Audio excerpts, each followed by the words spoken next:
చెప్పాలి. ఎలా చెప్పాలి అంటే ఇక్కడ ఏంటిది 4 రూపాయలు ఎవరి దగ్గర ఉన్నాయి? నా దగ్గర నా దగ్గర 4 రూపాయలు ఉన్నది 4 రూపాయలు. అను దగ్గర ఉన్నది 3 రూపాయలు. మొత్తం అన్నప్పుడు కలపాలి కదా.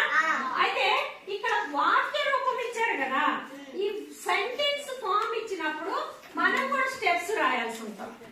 ఓకేనా? మామూలుగా అడిగితే మ్యాథమెటికల్ ఫామ్ రాసాం.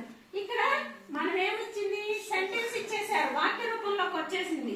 ఆ వాక్య రూపాన్ని మనం ఏం చేయాలి, స్టెప్స్ రాసి చెప్పాలన్నమాట. ఇప్పుడు నా దగ్గర ఉన్న డబ్బు, నా దగ్గర ఉన్న మొత్తం అన్నారు కాబట్టి ఏం చేయాలి, 4 నా దగ్గర రూపాయి ఉన్నది. నా దగ్గర మిస్